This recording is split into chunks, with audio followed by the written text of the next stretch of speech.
وعلمنا ما ينفعنا وزدنا علما رب اشرح لي صدري ويسر لي أمري واحلل عقدة من لساني يفقه قولي أما بعد فأعوذ بالله من الشيطان الرجيم يا أيها الذين آمنوا كتب عليكم الصيام كما كتب على الذين من قبلكم لعلكم تتقون أياما معدودات فمن كان منكم مريضا أو على سفر فعدة من أيام أخر وعلى الذين يطيقونه فدية طعام مسكين فمن تطوع خيرا فهو خير له وأن تصوموا خير لكم إن كنتم تعلمون۔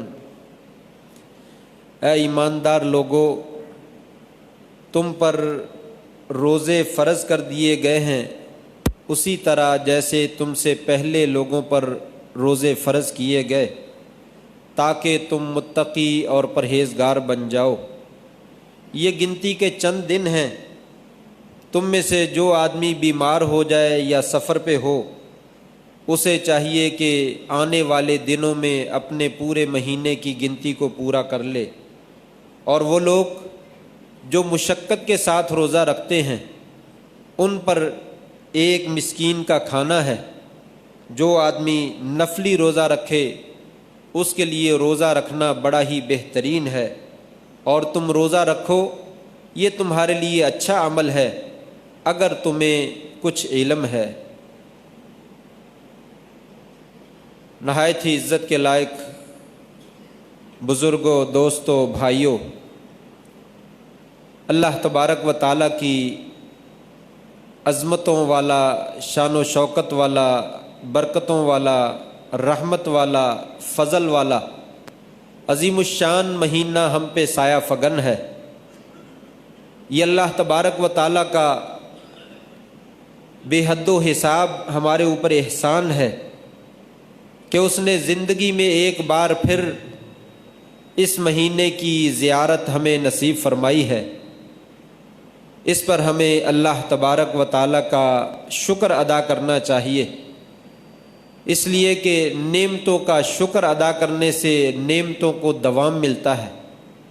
اللہ کریم اپنی نعمتیں مزید ادا فرماتے ہیں، اس لیے خصوصی طور پر رمضان کے خاص اوقات میں انسان کو اپنے اوپر اللہ تعالیٰ کے ہر احسان کا ہی شکر ادا کرنا چاہیے، بالخصوص اس مہینے کے اندر شامل ہونے کا اور اس مہینے کو حاصل کرنے کا اللہ تبارک و تعالیٰ کا شکر ادا کرنا چاہیے۔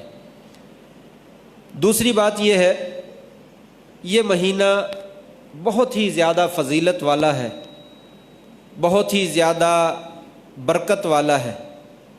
اس کی برکت سے اور اس کی فضیلت سے وہی آدمی فائدہ اٹھا سکتا ہے جسے صحیح معنوں میں اس کی فضیلت اور اہمیت کا علم ہے۔ جس آدمی کو اس کی فضیلت کا پتہ نہیں وہ اس سے کیا فائدہ اٹھائے گا؟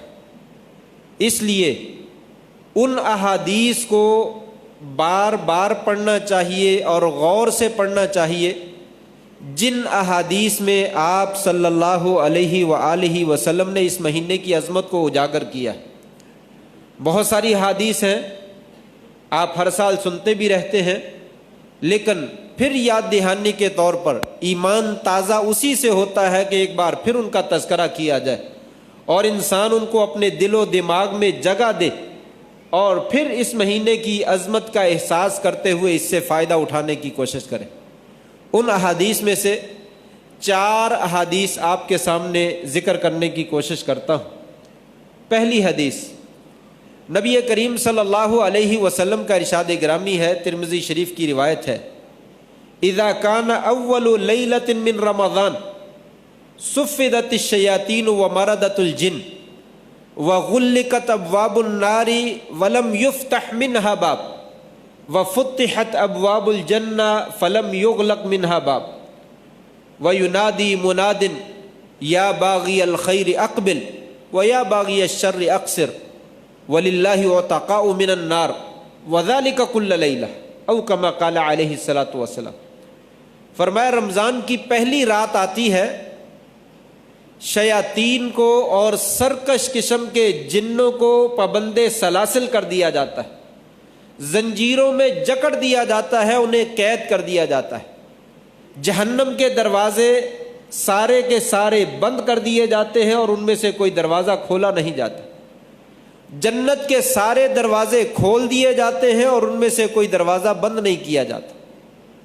اور ایک آواز لگانے والا آواز لگاتا ہے، یا باغی الخیر اقبل، اے بھلائی کے چاہنے والے، نیکیوں کے طلب کرنے والے، اللہ کی رضا کو تلاش کرنے والے، آگے بڑھو، تیری رضا حاصل کرنے کا سیزن جو ہے وہ آ گیا ہے، اور آگے آؤ اور خوب اللہ کی رحمتیں اور برکتیں جو ہے ان سے استفادہ کر لو.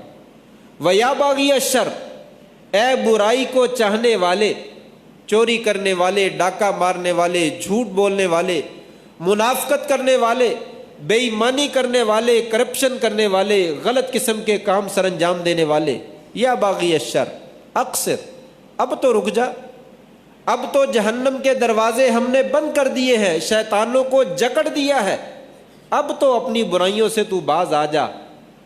اور وَلِلَّهِ عُتَقَاءُ مِنَ النَّارِ وَذَلِكَ كُلَّ لَيْلَةٍ، اور اللہ تبارک و تعالی ہر رات میں لوگوں کو جہنم کی آگ سے آزاد فرماتے ہیں. رمضان کی تمام راتوں میں یہ سلسلہ جاری اور ساری رہتا ہے. اس احادیث کے ایک ایک کلمے کے اوپر غور کیجئے کہ اللہ تبارک و تعالی اس مہینے کے اوقات کی اہمیت اور فضیلت کو کیسے واضح فرمایا ہے اور کیسے رغبت دلائی ہے کہ لوگوں اپنے دوسرے کام کاج کو ذرا چھوڑ دو اور اچھائی کی طرف آؤ، نیکی کی طرف آؤ، اپنے دل کو، اپنے دماغ کو، اپنے جسم کو، اس کو صحیح معنوں میں تربیت دو، اس کو پریکٹس کرواؤ، تاکہ یہ اللہ تبارک و تعالیٰ کی بندگی کے اوپر قائم اور دائم ہو جائے اور اس کی دنیا بھی بہتر ہو جائے اور آخرت بھی بہتر ہو جائے. ایک حدیث. دوسری حدیث، نبی کریم صلی اللہ علیہ وسلم کا یہ مشہور فرمان ہے اور آپ نے کئی دفعہ سن رکھا ہے، لیکن اپنے ایمان کو دوبارہ تازہ کیجئے اور زندہ کیجئے. آپ صلی اللہ علیہ وسلم اسی طرح ممبر کی سیڑھی پہ چڑھے، پہلی سیڑھی پہ چڑھے تو آپ نے آمین کہا، دوسری پہ پھر آمین کہا، تیسری پہ پھر آمین کہا. صحابہ کرام نے تعجب کیا، اے اللہ کے رسول صلی اللہ علیہ وسلم، آپ نے پہلے کبھی ایسا نہیں کیا، آج کیا ماجرا ہے؟ 3 مرتبہ آمین کہا.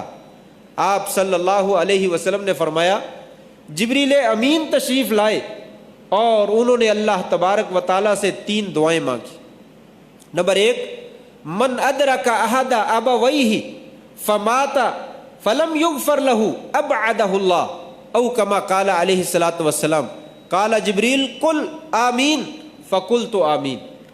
جبریل علیہ السلام نے دعا مانگی، جس بندے کو والدین میں سے کوئی ایک بھی ماں یا باپ مل جاتا ہے، پھر وہ ان کی خدمت کر کے جنت حاصل نہ کر سکا، اللہ تبارک و تعالیٰ اس کو ہلاک کر دے، تباہ و برباد کر دے، اپنی رحمت سے دور کر دے.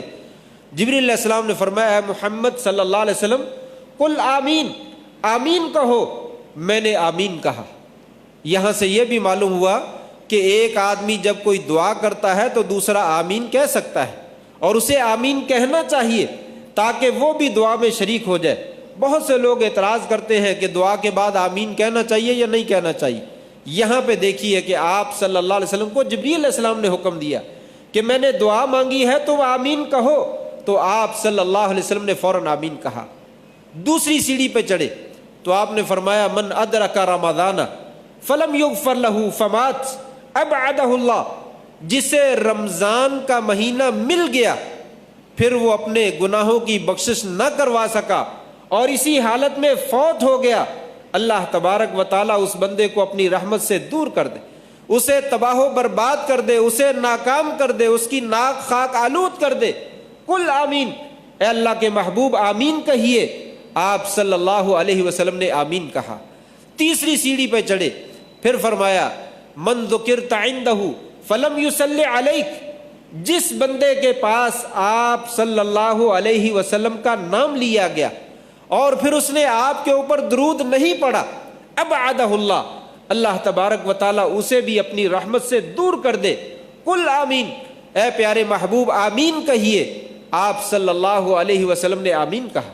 یہ تینوں باتیں بڑی اہمیت والی ہیں، بالخصوص ہماری آج کی مناسبت سے رمضان کا مہینہ جسے مل جاتا ہے پھر وہ نیکیوں سے محروم رہتا ہے، اسے توفیق نہیں ملتی ہے نماز پڑھنے کی، قرآن پڑھنے کی، ذکر اذکار کرنے کی، روزہ رکھنے کی۔ ابعدہ اللہ، جبریل فرماتے ہیں یا اللہ میں دعا کرتا ہوں اس کو اپنی رحمت سے دور کر دے، اور محمد الرسول اللہ صلی اللہ علیہ وسلم آمین کہتے ہیں یا اللہ واقعتاً اس دعا کو قبول کر دے، اس بندے کو اپنی رحمت سے دور کر دے، اس کو تباہ و برباد فرماتے۔ تیسری حدیث، نبی کریم صلی اللہ علیہ وسلم کا فرمان ہے، اللہ تبارک و تعالیٰ ارشاد فرماتے ہیں، حدیث قدسی ہے، اللہ کریم فرماتے ہیں کل عمل ابن آدم لہ الا الصوم فإنہ لی، آدم کے بیٹے کا ہر عمل اس کے لیے ہے سوائے روزے کے، روزہ میرے لیے ہے، روزہ میرے لیے ہے، وَأَنَا أَجْزِي بِهِ، روزے کا بدلہ بھی میں ہی دوں گا۔ حالانکہ ہر عمل کا بدلہ اللہ تعالیٰ نے دینا ہے، لیکن یہاں پہ خصوصیت کیوں ذکر کی گئی؟ اہل علم نے بڑے عجیب و غریب نقطے بیان کیے ہیں، انہی میں سے ایک نقطے اور پوائنٹ کی بات یہاں پہ ذکر کی گئی ہے۔ فرماتے ہیں اللہ کریم نے لوگوں پر بہت ساری چیزوں کو حرام قرار دیا، خنزیر کا گوشت نہ کھاؤ، مردار کا گوشت نہ کھاؤ، خون کو نہ پیو، اور اسی طرح شراب نہ پیو، یہ چیزیں ہیں ان کو حرام قرار دیا۔ وَيُحَرِّمُ عَلَيْهِمُ الْخَبَائِث، اللہ اور اس کا رسول لوگوں پر خبیث اور گندی اور نکمی چیزیں جو ہے ان کو حرام قرار دیتے ہیں۔ ان چیزوں کو ایک مسلمان تو گندا جانتا ہی جانتا ہے، غیر مسلم بھی ان کو گندا جانتا ہے، اور وہ سمجھتا ہے کہ یہ چیزیں کوئی زیادہ اچھی نہیں ہیں، اور ان میں سے کوئی چیز بھی ایسی نہیں جس کے اوپر انسان کی زندگی کا دار و مدار۔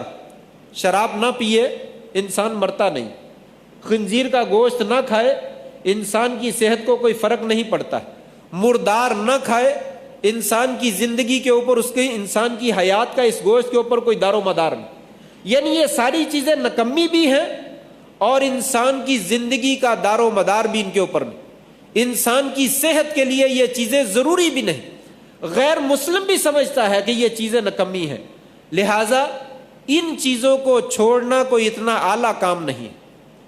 عام بندہ بھی چھوڑتا ہے، مسلمان بھی چھوڑتا ہے، حتیٰ کہ بہت سارے غیر مسلم بھی ان چیزوں کو استعمال نہیں کرتے، کچھ کرتے ہیں لیکن غیر مسلم جو عقل رکھنے والے لوگ ہیں وہ بھی ان چیزوں کو استعمال نہیں کرتے۔ لیکن جب رمضان آتا ہے اللہ تبارک و تعالیٰ ایک اپنے بندے کو حکم دیتے ہیں، تو نے پانی نہیں پینا، تو نے کھانا نہیں کھانا، تو نے ازدواجی تعلقات قائم نہیں کرنا، یعنی وہ چیزیں جو صرف حلال ہی نہیں ہیں بلکہ ان کے اوپر انسان کی زندگی کا دار و مدار ہے۔ اگر کچھ وقت کے لیے، لمبے عرصے کے لیے پانی پینا چھوڑ دے اور کھانا ترک کر دے، انسان ہلاک ہو جائے گا، زندگی باقی نہیں رہے گی۔ یہ چیزیں اللہ تعالیٰ فرماتے ہیں میرے بندے کچھ وقت کے لیے تم یہ چیزیں چھوڑ دو۔ بندہ کہتا ہے یا اللہ میں نے حرام چیزیں تو ترک کی تھیں، یا اللہ میں نے حلال چیزیں بھی تیرے کہنے پہ ترک کر دی، وہ چیزیں جو میری صحت کے لیے بہت ضروری ہیں، میری زندگی کے لیے ضروری ہیں، لیکن اے میرے مولا تو میرا آقا ہے، تو میرا مالک ہے، تو میرا سید ہے، یا اللہ تیرا حکم ہو اور تیرے حکم کی میں تیرا بندہ ہو کر، تیرا غلام ہو کر تعمیل نہ کروں تو یہ تو پھر غلامی کے حق کے منافی ہے۔ یا اللہ پھر تو میں نے تجھے آقا نہیں مانا ہے، یا اللہ میں نے اپنی جان کو جو زیادہ عزیز چیزیں تھیں وہ بھی چھوڑ دی۔ جب یہ بات آتی ہے تو اللہ تعالیٰ فرماتے ہیں یہ میرا بندہ ہے جس نے میرے کہنے پر اپنی ضروری چیزیں، ان چیزوں کو جن کے اوپر اس کی زندگی کا دار و مدار تھا انہیں بھی ترک کر دیا۔ تو کہا الا الصوم، روزہ پھر میرے لیے ہے، وَأَنَا أَجْزِي بِهِ، اس کا بدلہ بھی میں ہی دوں گا۔ یہ بندگی ہے، یہ بندگی ہے اللہ تبارک و تعالیٰ کی کہ انسان اللہ کے کہنے پر، اس کے رسول کے کہنے پر وہ چیزیں ترک کر دے جو انسان کو بہت زیادہ محبوب ہے۔ آج کا رمضان کیا ہمیں اس بات پہ مائل کرتا ہے کہ ہم اپنی مرغوب چیزیں، محبوب چیزیں، قیمتی چیزیں اللہ اور اس کے رسول کے کہنے پہ انہیں ترک کر دیں؟ یہ حدیث ہمیں یہ سبق دیتی ہے۔ آؤ روزے کی اگر اصل اساس کو پہنچنا چاہتے ہو، روزے کا اصل راز معلوم کرنا چاہتے ہو، تو یہی راز ہے کہ انسان اپنے مالک اور اپنے محبوب کے کہنے پہ اپنی قیمتی چیزوں کو قربان کر دینے کے لیے تیار ہو جائے۔ فرمایا الا الصوم وانا اجزی بہ، الصیام جنہ، روزہ جو ہے وہ کیا ہے؟ ڈھال ہے۔ روزہ ڈھال ہے۔ جس طریقے سے روزے کی حالت میں انسان نے اللہ کی بندگی کی اور شیطان کی بات کو نہیں مانا، اسی طریقے سے یہ روزہ کل قیامت کے دن جہنم میں جانے سے ڈھال بن جائے گا اور انسان کو جہنم میں داخل جو ہے وہ نہیں ہونے دے گا۔ پھر اس کے بعد اللہ تبارک و تعالیٰ فرماتے ہیں والذی نفسی بیدہ لخلوف فم الصائم اطیب عند اللہ من ریح المسک، روزے دار کے منہ کی بو، اے مومن، اے روزہ رکھنے والے، ذرا اپنی عظمت کو محسوس تو کر سہی۔ روزے دار کی منہ کی بو وہ اللہ تبارک و تعالیٰ کو کس قدر پسند ہے۔ اللہ تبارک و تعالیٰ نجاستوں سے، علائشوں سے، غلاظتوں سے، بدبودار چیزوں سے پاک اور صاف ہے، مبرہ ہے، منزہ ہے۔ اللہ کو بالکل بو والی چیزیں پسند نہیں۔ اس کی محفل ہی نورانی ہے، وہاں تو نور ہی نور برستا ہے۔ لیکن اللہ تبارک و تعالیٰ فرماتے ہیں میرے بندے نے میری بندگی کی اور میرے کہے کو مانا، روزہ رکھا میرے لیے، بھوک کی وجہ سے، معدہ خالی ہونے کی وجہ سے پیٹ سے اس کی سمیل اٹھتی ہے، بو اٹھتی ہے، منہ سے بو پیدا ہو جاتی ہے۔ فرمایا یہ بو مجھے کستوری کی خوشبو سے زیادہ پسندیدہ ہے، اس لیے کہ میرے بندے نے میری بندگی کی ہے، میں اس سے محبت کرتا ہوں، یہ مجھ سے محبت کرتا ہے۔ پھر فرمایا لوگو جب تمہارا روزہ ہو فلا یسخب ولا یرفث، شور شرابہ نہ کرے، لڑائی جھگڑا نہ کرے اور کسی سے گالی گلوچ نہ کرے۔ اگر کوئی آدمی لڑنے کے لیے آ بھی جائے تو روزے کا احترام کرے۔ فلیقل انی امرؤ صائم، اسے کہہ دے بھائی میں نے روزہ رکھا ہوا، میں نہیں لڑنا چاہتا، تم لڑنا ہو تو بعد میں کسی وقت میں آ جانا، اب میں روزے کی حالت میں ہوں، میں اپنی زبان کو چلا نہیں سکتا، اپنی آواز کو بلند نہیں کر سکتا، میں گالی نہیں دے سکتا، میں تیرے ساتھ لڑ نہیں سکتا۔ یہ روزے کا احترام ہے۔ پھر فرمایا للصائم فرحتان، روزے دار کو دو خوشیاں ملیں گی۔ فرحت عند فطرہ، ایک خوشی حقیقی افطاری کے وقت ہوتی ہے، یہ وہ خوشی ہے جس سے بے روزہ محروم ہے۔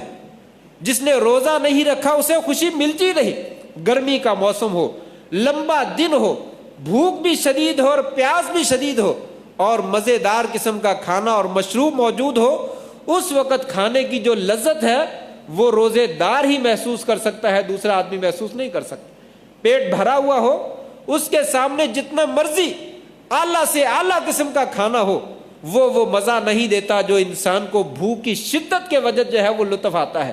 فرمایا جب انسان افطاری کرتا ہے اس کو جو خوشی ملتی ہے وہ بے روزے کو کبھی بھی خوشی نہیں ملتی ہے۔ وَفَرْحَةٌ عِنْدَ لِقَاءِ رَبِّهِ، کل قیامت کے دن اللہ تبارک و تعالیٰ اپنے بندے کو جب روزے کا اجر دیں گے، اس وقت انسان کو جو خوشی میسر ہوگی وہ کسی دوسرے نہ روزہ رکھنے والے بندے کو کسی نعمت سے جو ہے وہ خوشی میسر نہیں ہوگی۔ اس کا بدلہ کتنا ہے؟ فرمایا میں نے فرشتوں کو بھی نہیں بتلایا، اس کا بدلہ کل قیامت کے دن میں خود دوں گا۔ یہ حدیث بھی رمضان کی عظمت کو اور اس کی اہمیت کو ہمارے لیے واضح کرتی ہے، لہٰذا اس کے اوقات کو قیمتی جاننا چاہیے اور اپنی زندگی میں قیمتی بنانے کی کوشش کرنی چاہیے۔ چوتھی اور آخری حدیث، آپ صلی اللہ علیہ وسلم کے پاس ایک صحابی نے ذکر کیا یا رسول اللہ میں نے خواب دیکھا۔ خواب سے پہلے وہ قصہ بیان کرتے ہیں، دو صحابی تھے، ایک آدمی بہت زیادہ عبادت کرنے والا تھا اور دوسرا طاقتور قسم کا تھا اور لڑائی کرنے والا تھا، دشمنوں کے ساتھ جہاد کرنے والا تھا۔ وہ جہاد کرتے کرتے شہید ہو گیا۔ دوسرا بندہ 1 سال تک زندہ رہا اور 1 سال کے بعد فوت ہو گیا۔ یہ صحابی کہتے ہیں میں نے خواب دیکھا، مجھے خواب میں دونوں بندے دکھائی دیے، جنت موجود ہے، جنت کا دروازہ کھلتا ہے، جو بندہ بعد میں 1 سال کے بعد فوت ہوا اسے اجازت دی جاتی ہے آ جاؤ جنت میں داخل ہو جاؤ، پھر جنت کا دروازہ بند ہو جاتا ہے۔ پھر دوبارہ دروازہ کھلتا ہے، شہید کو آواز دی جاتی ہے تم بھی جنت میں آ جاؤ، پھر اسے داخل کر دیا جاتا ہے۔ کہا مجھے بڑا تعجب ہوا، وہ شہید بھی ہے اور پہلے فوت ہوا ہے لیکن جنت میں بعد میں داخل ہوا۔ نبی کریم صلی اللہ علیہ وسلم کو آ کر اپنا خواب بتلایا تو آپ نے فرمایا میرے صحابی اس میں کون سی تعجب کی بات ہے، مجھے یہ بتلاؤ وہ سال بھر دوبارہ زندہ نہیں رہا، اس سے زیادہ 1 سال کی زندگی نہیں ملی؟ کہا ملی ہے۔ کیا اس نے اس سال میں رمضان کے روزے نہیں رکھے؟ کیا اس بندے نے آنے والے نماز کے اوقات میں اللہ تعالیٰ کے سامنے سجدہ نہیں کیا ہے؟ کہا یا رسول اللہ کیا ہے۔ کہا اس کی نمازیں پڑھنے کی وجہ سے اور اس کے روزے رکھنے کی وجہ سے فلما بینہما ابعد من السماوات والارض، فرمایا ان دونوں کے مرتبے میں نمازوں کی وجہ سے اور روزے کی وجہ سے آسمان اور زمین کے درمیان جو فاصلہ ہے اس سے کہیں زیادہ دوری ہے۔ اس کا مقام اور مرتبہ جتنا فاصلہ آسمان اور زمین کے درمیان ہے اس سے کہیں زیادہ بلند ہے کہ اس کو رمضان کا مہینہ ملا ہے اور اس نے اس کے روزے رکھے اور اس کی فضیلتوں اور برکتوں کو حاصل کرنے کی کوشش کی۔ تو گویا کہ رمضان کا مل جانا اتنی بڑی سعادت ہے کہ شہادت کا رتبہ بھی اس سعادت کو جو ہے وہ حاصل نہیں کر سکتا۔ لہٰذا یہ چاروں حدیثیں ہمیں کچھ نہ کچھ جو ہے وہ رغبت دلاتی ہیں کہ اپنے اوقات کو قیمتی بنائیں اور ان سے فائدہ حاصل کریں اور اللہ تعالیٰ کی رضا اور خوشنودی حاصل کریں اور جنت کو حاصل کریں اور جہنم سے جو ہے وہ دور ہوتے چلے جائیں۔ ضروری ہے کہ رمضان کے حوالے سے چند ایک مسائل جو ہے ان کی طرف اشارہ کر دیا جائے۔ نمبر 1، نیت کا ہونا جو ہے وہ انتہائی ضروری ہے۔ انما الاعمال بالنیات، عملوں کا دار و مدار نیت پر ہے، اور آپ نے فرمایا من لم یجمع الصیام من اللیل فلا صیام لہ، جو بندہ رات کو روزے کی نیت نہیں کرتا اس کا روزہ نہیں۔ فرضی روزہ اس کے لیے رات کو نیت کا ہونا ضروری ہے، نفلی روزہ رات کو بھی نیت کر سکتا ہے، دن کے وقت بھی کر سکتا ہے۔ فرضی روزے کی نیت کا وقت شام کو سورج کے غروب ہونے کے بعد سے لے کر فجر کی آذان ہونے تک ہے۔ آذان ہونے تک جب بندہ ارادہ کر لے تو اس کا روزہ ہے۔ اگر انسان سو گیا رات کو پتہ ہی نہیں میں نے روزہ رکھنا کہ نہیں رکھنا، صبح کو اٹھا فجر کی آذان ہو گئی اور آذان ہونے کے بعد کہتا چلو آج میں روزہ رکھ لیتا ہوں، فرضی روزہ نہیں رکھ سکتا۔ فرضی روزے کے لیے فجر سے پہلے ارادے کا ہونا ضروری ہے، اور ارادہ دل کے ارادے کا نام ہے، زبان سے نہیں کہا جاتا، زبان سے نیت نہیں کی جاتی۔ عام طور پہ لوگوں میں مشہور ہے وَبِصَوْمِ غَدٍ نَوَيْتُ مِنْ شَهْرِ رمضان، یہ نیت کی جاتی ہے، یہ نیت خطا ہے، غلط ہے، صحیح نہیں ہے۔ آپ صلی اللہ علیہ وسلم نے قطعاً یہ نیت کرنے کا حکم نہیں دیا۔ نیت ہے ہی ارادے کا نام، ارادہ دل اور دماغ سے کیا جاتا ہے، زبان سے نہیں کیا جاتا۔ لہٰذا انسان کو رات کو جب ارادہ کر لے میں نے روزہ رکھنا، بس یہی نیت ہو۔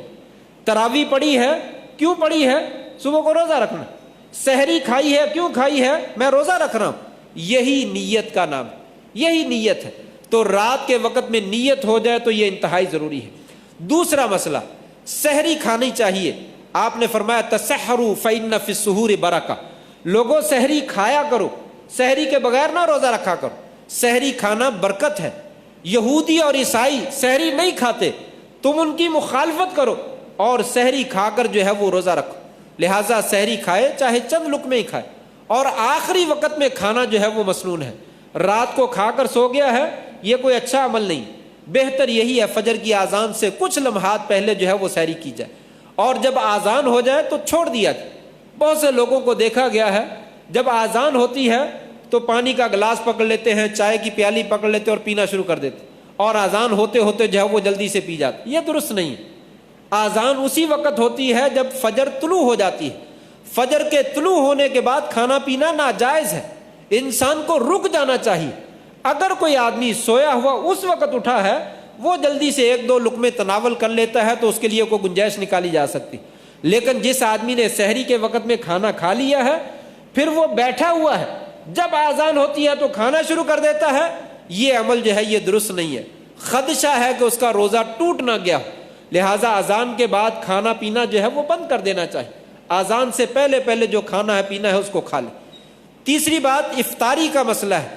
افطاری کا مسنون طریقہ یہ ہے، آپ نے فرمایا لوگ خیر اور عافیت سے رہیں گے، برکت سے رہیں گے جب جلدی افطاری کریں گے۔ جلدی افطاری سے مراد یہ ہے جب افطاری کا ٹائم ہو جائے تو انسان فوراً روزہ کھولے، یعنی جب ٹائم پورا ہو گیا ہے تو پھر مزید انتظار نہ کر، نہیں 5 منٹ ٹھہر جاؤ، احتیاط کر لو، پتہ نہیں سورج غروب ہوا کہ نہیں ہوا۔ جب وقت کا پتہ ہے کہ 6:40 یا 45 منٹ پہ سورج غروب ہوتا ہے، 45 منٹ ہو گئے اور اذان ہو گئی، مزید اب احتیاط کرنے کی کوئی ضرورت نہیں ہے، فوراً روزہ کھول لینا چاہیے۔ اور افطاری نبی کریم صلی اللہ علیہ وسلم کی سنت ہے، رطب کھجور یا خشک کھجور کے ساتھ روزہ کھولا جائے۔ اگر خشک کھجور نہ ہوتی آپ پانی چلو میں لیتے اور چلو پانی لے کر اس سے روزہ افطار کر لیتے۔ اللہ کی نعمتوں کا شکر ادا کرنا چاہیے۔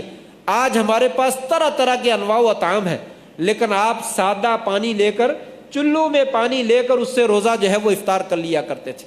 اسی طریقے سے رمضان کے مسائل میں سے ہے من قام رمضان ایمانا واحتسابا غفر له ما تقدم من ذنبہ، جو آدمی رات کو قیام کرتا ہے، تہجد پڑھتا ہے، تراویح پڑھتا ہے، یاد رہے تراویح، تہجد، قیام اللیل یہ ایک ہی نماز کا نام ہے۔ لوگوں میں غلط فہمی ہے تہجد اور چیز ہے، تراویح اور چیز ہے، نہیں، یہ تراویح کا نام حدیث میں ہے ہی نہیں، حدیث میں تراویح کا نام کہیں بھی نہیں ہے، یہ بعد میں آنے والے لوگوں نے اس نماز کو تراویح کا نام دیا ہے۔ اسی کو تراویح کہتے ہیں، اسی کو تہجد کہتے ہیں، اسی کو قیام اللیل کہتے ہیں۔ اس کا وقت عشاء کی نماز پڑھنے کے بعد شروع ہو جاتا ہے اور فجر کی اذان تک رہتا ہے۔ افضل وقت فجر کی اذان سے پہلے کا، 1 گھنٹہ 1.5 گھنٹہ فجر کی اذان سے پہلے پڑھا جائے، یہ سب سے افضل وقت ہے۔ لیکن آپ صلی اللہ علیہ وسلم نے رمضان کی راتوں میں اس کو عشاء کے فوراً بعد پڑھا، تاکہ عشاء کے بعد پڑھنے کی وجہ سے رمضان میں جو فضیلت ہے ان لوگوں کو بھی حاصل ہو جائے جو صبح کے وقت اٹھ نہیں سکتے، اس لیے آپ نے عشاء کے فوراً بعد ادا کی ہے۔ سب لوگوں کو اس میں حصہ لینا چاہیے۔ آپ صلی اللہ علیہ وسلم تو بہت لمبی تہجد پڑھتے تھے، لیکن آج کل تو آدھا گھنٹہ، پونا گھنٹہ، 1 گھنٹہ لگتا ہے، کیا 1 گھنٹہ بھی نہیں دے سکتا؟ آپ نے فرمایا جو آدمی رمضان میں قیام اللیل کرتا ہے، اللہ تبارک و تعالیٰ کی رضا کے لیے، ثواب کی نیت سے، ایمان کی حالت میں، اللہ تبارک و تعالیٰ اس کے پچھلے سارے گناہ معاف کر دیتے۔ کیا تہجد پڑھنے کے لیے ہمارے پاس رمضان میں اتنا وقت بھی نہیں ہے کہ 1 گھنٹہ دے دیں؟ اپنے کام کاج کو تھوڑا سا مختصر کیجئے اور رات کو قیام اللیل میں جو ہے وہ حصہ لیجئے۔ وقت تھوڑا ہے، صرف افطاری کے بارے میں چند ایک مسائل بتلا دوں۔ روزہ ٹوٹتا کن چیزوں سے ہے؟ جان بوجھ کر کھانے اور پینے سے روزہ ٹوٹ جاتا ہے، بھول کر کھایا جائے تو روزہ نہیں ٹوٹتا، ازدواجی تعلقات قائم کرنے سے روزہ جو ہے وہ ٹوٹ جاتا ہے۔ اسی طریقے سے دوائی وغیرہ استعمال کرنا، کان میں اور آنکھ میں ڈراپس ڈالے جائیں تو کوئی حرج نہیں، اس لیے کہ کان اور آنکھ جو ہے یہ پیٹ میں جانے کا ذریعہ نہیں، ناک اور منہ جو ہے یہاں سے غذا پیٹ میں چلی جاتی ہے، اس لیے ہر وہ دوائی جو منہ کے ذریعے ہو یا ناک کے ذریعے ہو وہ استعمال نہیں کرنی چاہیے۔ ضرورت ہو تو کان والی اور آنکھ والے ڈراپس جو ہے وہ استعمال کیے جا سکتے ہیں۔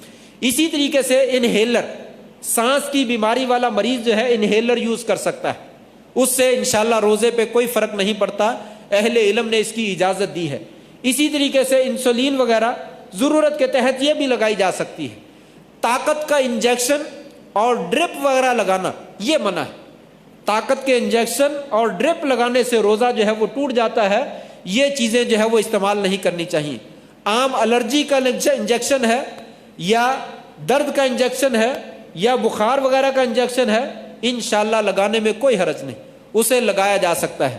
یعنی وہ تمام ادویات جو جسم کے اوپر استعمال کی جاتی ہیں ان کے استعمال کرنے میں کوئی حرج نہیں۔ سرما لگانا ہے، مالش کرنی ہے، کوئی بھی کسی قسم کی دوائی جو ہے وہ استعمال کرنی کوئی حرج نہیں۔ صرف وہ دوائیاں جو منہ کے راستے سے یا ناک کے راستے سے پیٹ میں داخل کی جاتی ہیں وہ ناجائز، یا وہ دوائیاں جو نالیوں کے ذریعے سے طاقت جسم کو پہنچاتی ہیں، ایسی تمام ادویات جو ہے وہ ناجائز ہیں، ان سے روزہ جو ہے وہ ٹوٹ جاتا ہے۔ اللہ تبارک و تعالی ہمیں رمضان کی صحیح اہمیت اور فضیلت اور برکت کو جان کر اس سے صحیح معنی میں استفادہ کرنے کی توفیق عطا فرمائے، اور اللہ کریم ہمارے رمضان کے اندر جو ہے وہ جتنے بھی سابقہ گناہ ہیں اللہ کریم ہمارے معاف فرما دے۔